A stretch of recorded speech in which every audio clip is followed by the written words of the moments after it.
Olá, colega. Meu nome é Paulo Tarcísio, sou médico anestesista, com atuação em terapia intensiva e com atuação no pré-hospitalar através do SAMU. Também sou instrutor do ACLS e instrutor do curso de Via Aérea Difícil. E a ideia dessa conversa hoje é que a gente possa dissecar e compreender a diretriz da Associação Médica Brasileira sobre como manejar a via aérea do paciente com Covid suspeito ou Covid confirmado. Nesse primeiro vídeo vamos falar sobre oxigenoterapia, como oxigenar esse doente. Hoje é dia 21 de março e eu estou usando a diretriz mais recente até o momento. Mas fique atento porque as coisas estão acontecendo de maneira muito rápida. Então pode ser que daqui a 2 ou 3 dias uma diretriz nova já seja lançada e você vai ter que aprender essa diretriz nova. Um outro ponto importante é que eu não vou falar aqui sobre EPIs. Não que não seja importante, pelo contrário, os EPIs são fundamentais. Mas já existem muitos vídeos e muitos materiais interessantes falando sobre o tema. E se eu acrescentasse isso aqui também, o vídeo ia ficar muito longo e muito cansativo. Então vou direto no foco de como manejar a via aérea. Mas estou partindo do princípio que você sabe usar e está usando todos os EPIs. Tanto no protocolo de oxigenoterapia como de intubação, veremos que existe uma grande preocupação da AMB com dois aspectos. Primeiro, obviamente com o cuidado do paciente é a melhor forma de cuidar dele. Segundo, a produção de gotículas e aerossóis. Então, na experiência italiana e chinesa principalmente, tivemos uma grande quantidade de médicos, enfermeiros e fisioterapeutas que adoeceram. E sabemos que o manejo de via aérea é uma das principais fontes de gotículas e de aerossóis.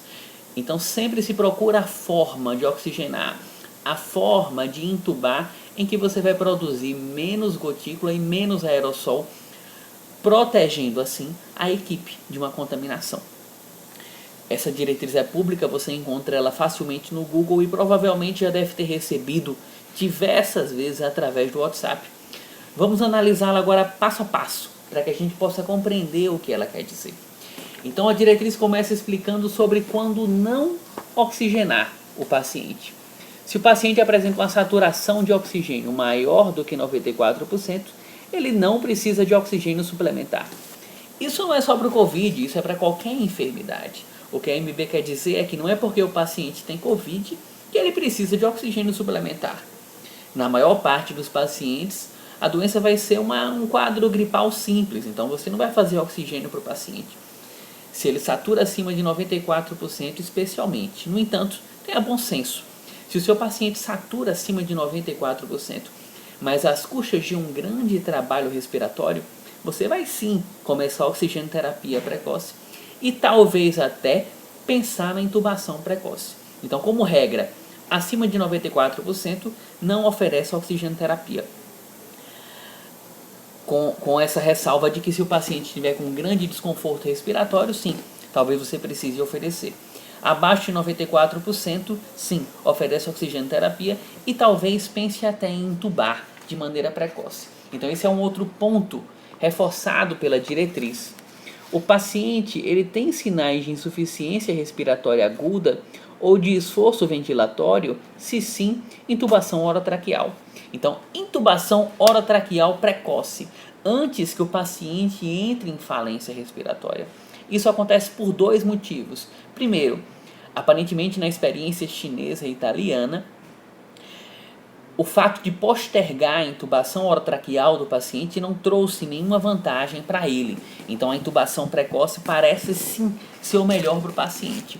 Além disso, agora pensando na equipe, quando a intubação é emergencial, porque o paciente está em falência respiratória, a chance de contaminação e de produção de aerossol pela pressa e pela emergência é maior.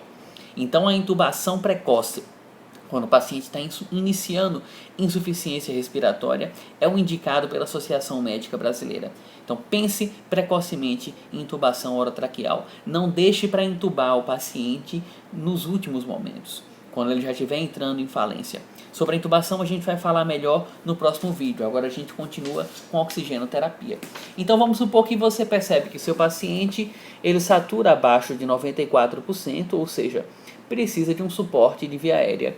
Mas ele não está insuficiência respiratória importante. Então eu vou oferecer oxigênio terapia. A AMB coloca a gasometria como parâmetro para escolher a forma de oxigenoterapia do paciente. Sabemos que a maior parte das emergências médicas, principalmente pelo interior do país, não vão ter gasometria. E você vai ter que escolher a forma de lidar com a via aérea pela clínica mesmo. Mas a AMB fez a coisa correta, ensinou a coisa como ela deve ser feita, partindo do princípio que o médico tem condições para trabalhar e exercer a profissão dele. Mas a gente sabe que não é o caso. Mas vamos ver o que a AMB nos ensinou, que é a forma correta de fazer. Primeiro, quando entubar o paciente pela gasometria, se o paciente tem uma PaO2 menor do que 63 milímetros de mercúrio, você vai pensar em intubação. Se a PaO2 está entre 63 e 75, você vai pensar em usar a ventilação por máscara facial com reservatório não reinalante. Se a PaO2 está acima de 75 milímetros de mercúrio, você vai usar apenas catéter nasal.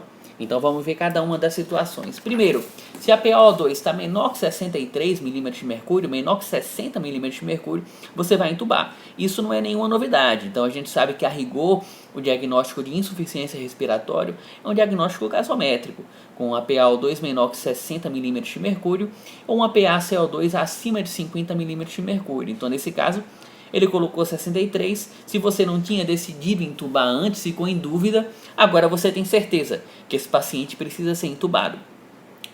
Se a PaO2 está acima de 75 milímetros de mercúrio, como é que eu vou oxigenar? Através do catéter nasal. Então o catéter nasal ele é chamado tipo óculos, você coloca ele no nariz e passa por trás da orelha e aqui por baixo do queixo.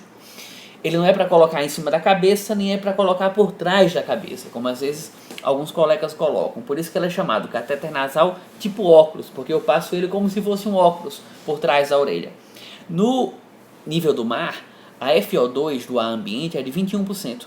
Quando eu uso um catéter nasal, a cada litro que eu oferto no catéter nasal, eu aumento mais ou menos 3% a minha FO2.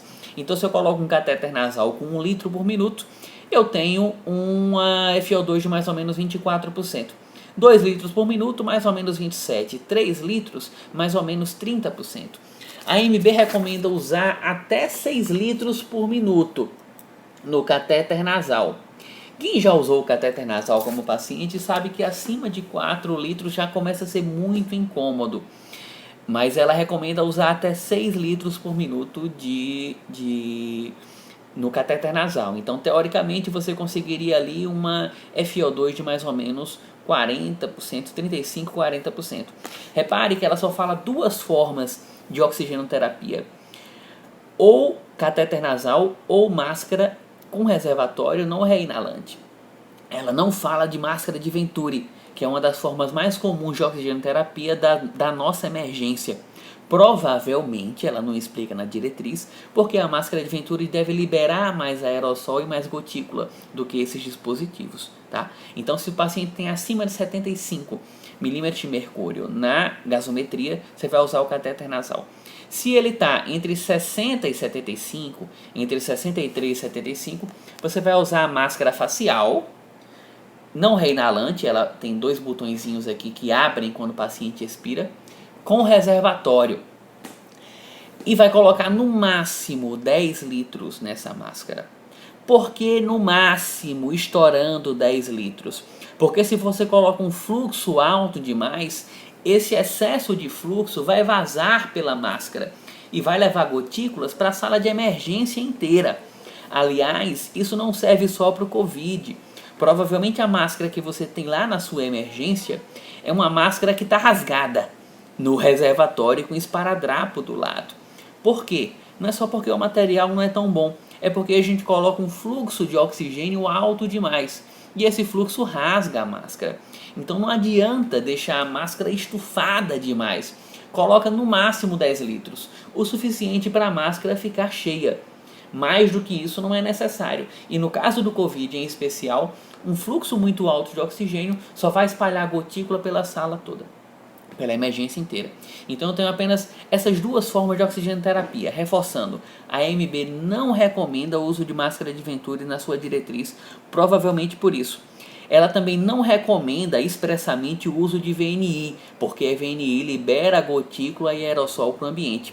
Não é realidade brasileira, mas em alguns países existe um catéter nasal de alto fluxo, que a gente não tem aqui, como regra nas nossas emergências, que ela também não recomenda pela liberação de gotícula e aerossol.